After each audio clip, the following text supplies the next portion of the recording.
Welcome to the Catalyst Life Coaching Podcast with John Kim and Noelle Cordeaux. If you're inspired to begin your own life coaching practice or just want to learn a little bit more about what it's all about, visit JRNI.co. That's JRNI.co for more information.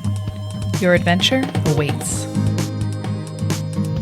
Hey guys, on this week's episode, we are going to take a deep dive on boundaries, why they're important, and how to draw them with Sharpie instead of chalk. Noelle. Hello. What do you know about boundaries, Noelle? I was actually just going to ask you what you thought a boundary is. I have none, so I don't even know what boundaries are. That's not true. That's not true. Okay, well, a boundary, just like on paper, is a limit or space between you and the other person, a clear place where you begin and the other person ends. Yes. And the purpose of setting a boundary is to, of course, protect and take good care of yourself. Yes. I have a wonderful example for you. Mm-hmm. Do you remember when we were roommates in Los Angeles? Yes. That should have been an episodic sitcom, by the way, but go on. We should have recorded that. And I told you that I was going to, or that I already had, invited a Korean boy band over for dinner and that I needed you to serve as the translator. Yes, that's when I should have drew a boundary, but I did not. You didn't miss a beat. You didn't miss a beat. And you looked at me with a deadpan face and said, Noelle, we need to work on our boundaries. Oh, did I? Yes. Great.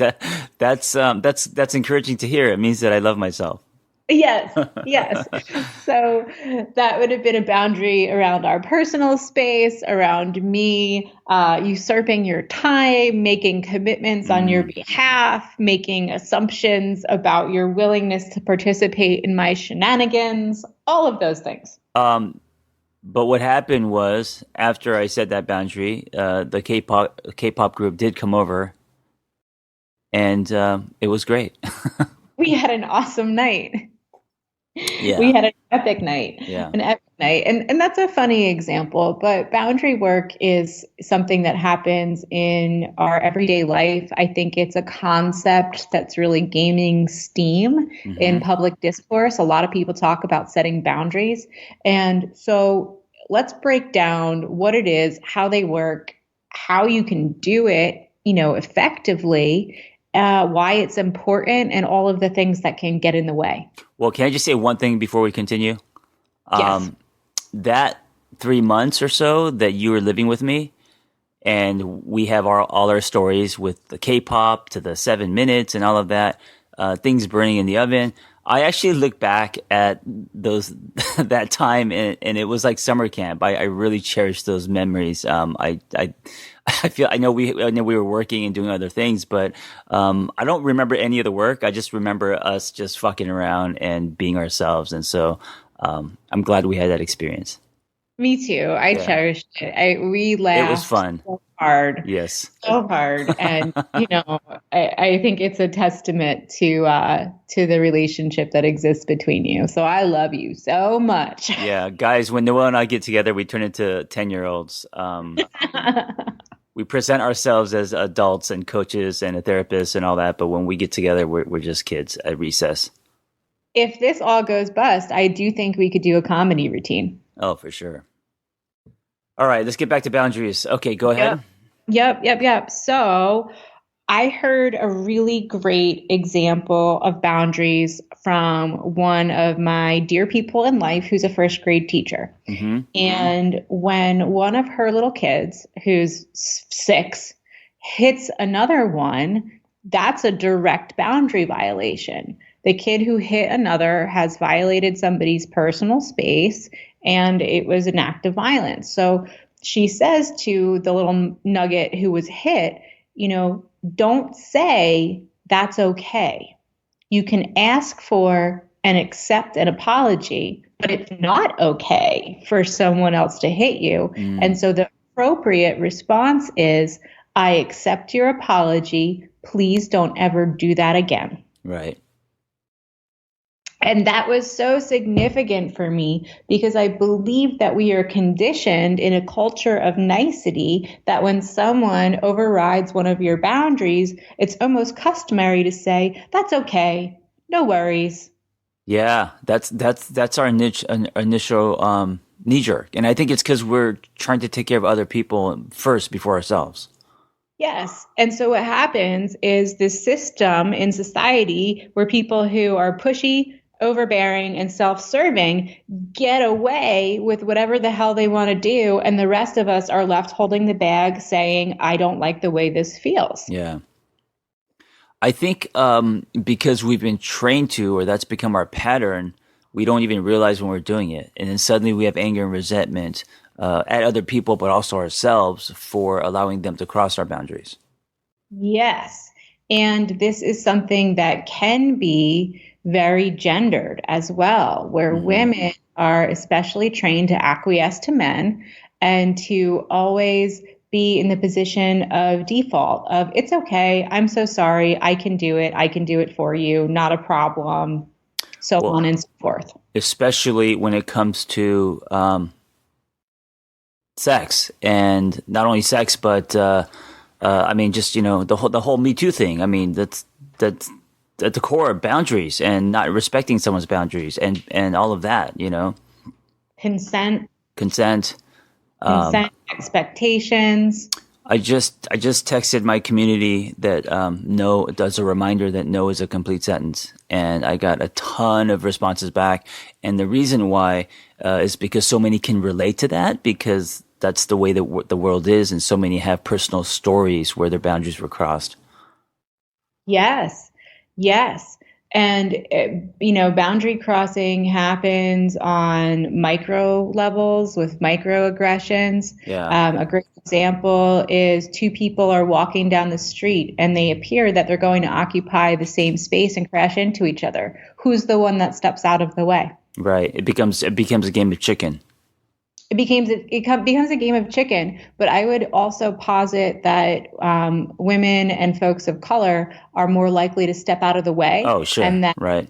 Right. men, cis white men, are used to having the space to just plow ahead. There's a lot of women, myself included, who have been practicing taking up space on the sidewalk by simply not moving out of the way. And Yeah. I have been crashed into by a lot of people. Noelle practicing her tapping into her Rosa Parks and and getting pushed.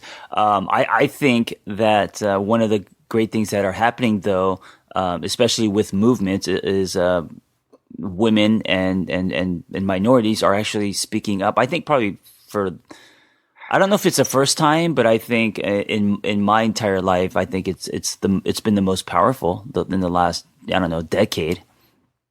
It's constant. It's constant. It's repetitive. We have a long, long way to go. Sure. But the voices are rising and people are taking action, and it's great to see.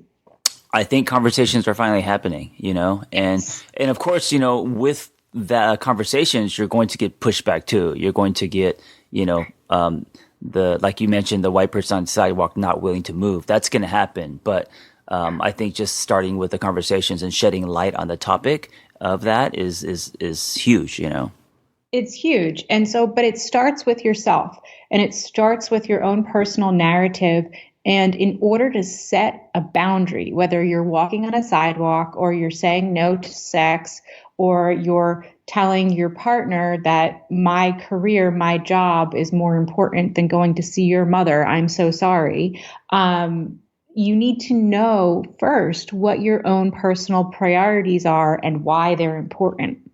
Yes, and I think many people know they have a problem executing. They have a problem. They have a problem actually drawing the boundary, or putting themselves first, or like you said, not moving when it comes to being on the sidewalk. Like, it's the execution piece that I think many people are not used to, because they've been in lopsided relationships or abusive relationships, or partly also just the world that we live in. If you are female or you are a minority, then you have experienced some kind of your voice taken from you or something taken from you, you know? Something taken from you. So let's get down to knowing, because I think that that's a little bit trickier than it might appear, because there are lots of mechanisms and structures that keep us from, stepping into and owning our power. Right.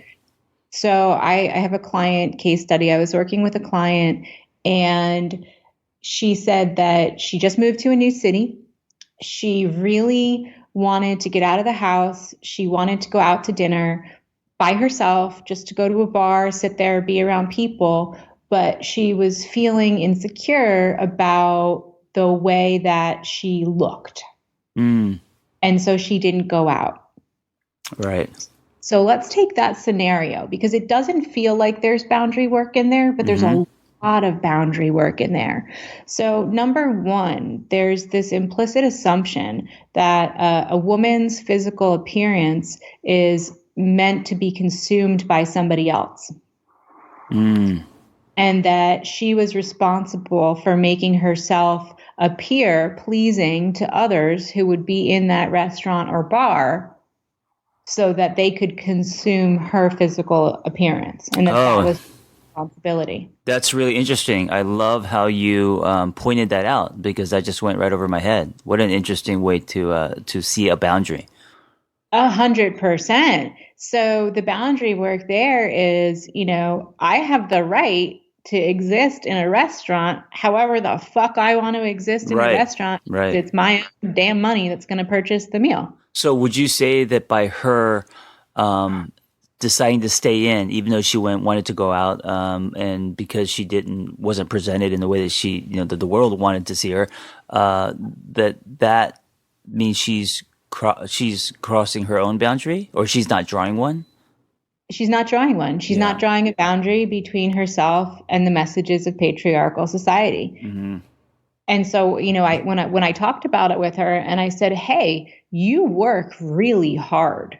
You're a really competent professional. You earn your money. Does it make a difference for you to see yourself as a consumer who has every right to be in that restaurant, whether you're in sweatpants or a prom dress? And she said, I never thought about it that way. Yeah, that's really interesting. It's powerful. And so boundary then falls under the umbrella of loving yourself, of self-care.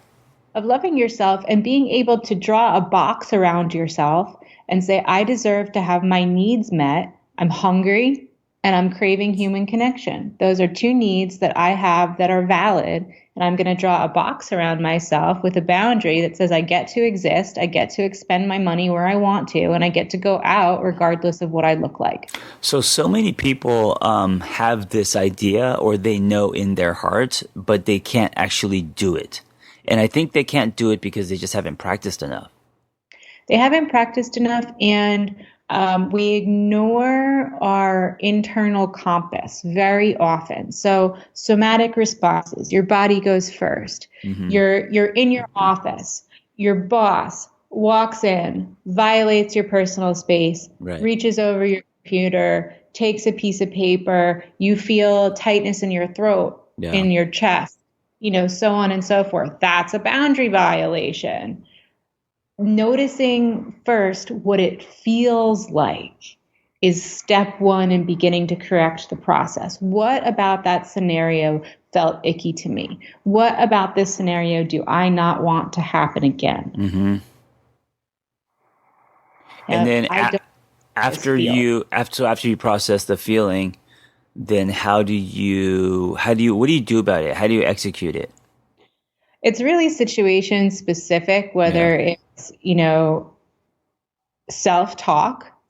In the specific scenario that I just laid out, where someone consistently comes into another person's office, interrupts them in their work and interrupts their personal space, a really good tactic is for the person behind the desk to simply stand up when somebody else walks into their office, and that will halt whatever the hell was about to happen in that moment. And so when somebody physically stands up, you take up space, you force the other person to engage with you and interact with you. And that's when you take your power back and you state directly, this is how this is going to go. Hey, thanks so much for dropping in. This isn't a good time right now. Please Right. shoot me now with whatever you need. Right.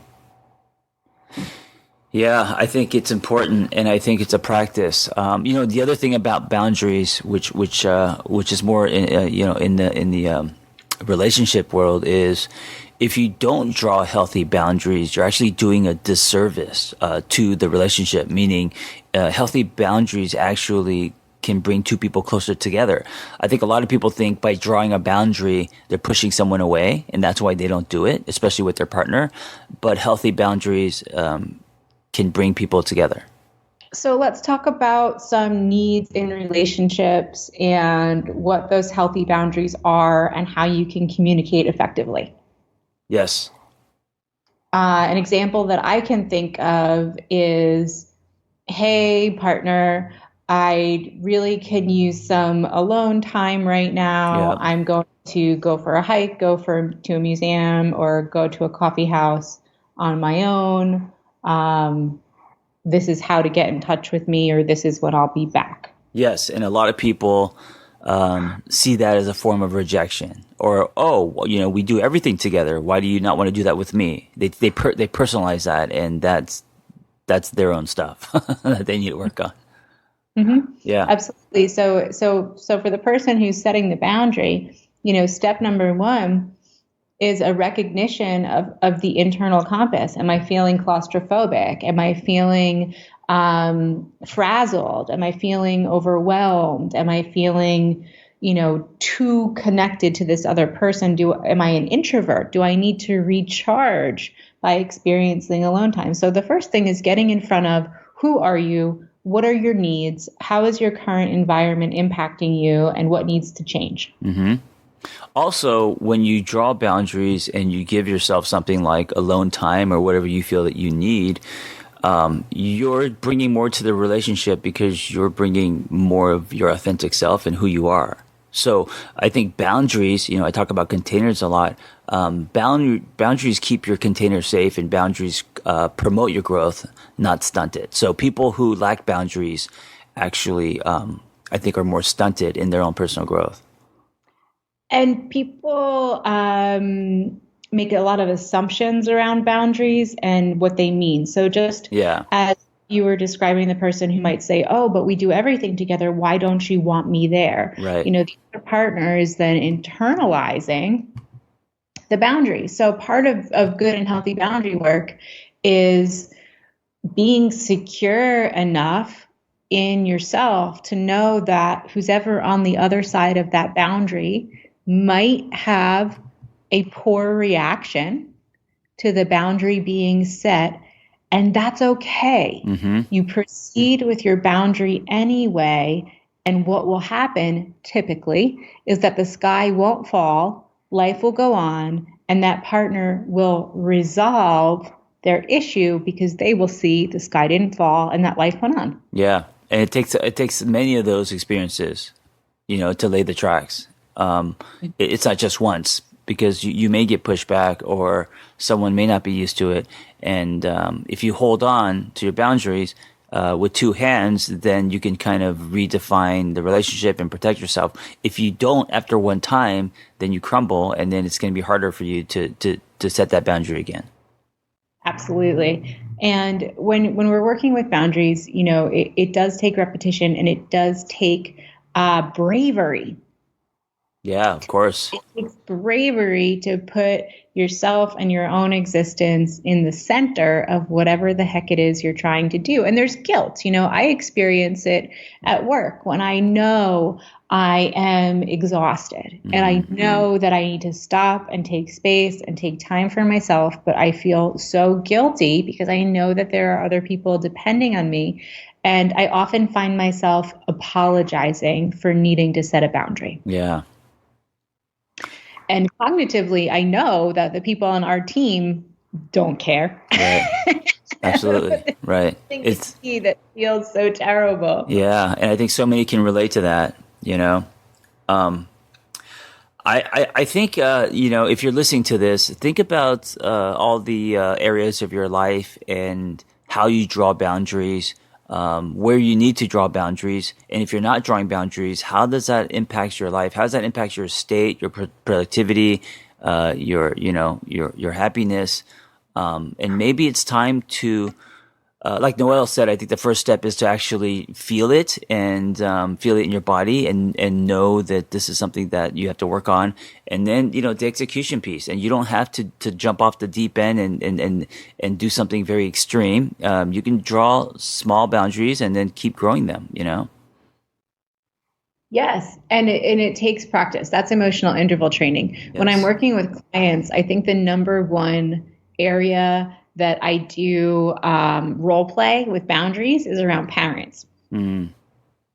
Because parents of adult children have no boundaries, and they're so used to this person being their kid that even when somebody's an adult, they feel like they can say whatever they want or try to impose their own value system or ask, intruding questions and so if you want to get, a pretty good handle on an experience with boundary setting, call your mom. Yeah, exactly. And part of that's generational, the whole nagging. Yeah. And working with parents can be really infuriating, but it's also a safe space to practice boundary work because you're typically able to set the boundary. Sure, your mom or dad will be annoyed, but the relationship isn't going to fall apart. And you can then use that safe emotional environment to move on to bigger and harder boundaries. Yes.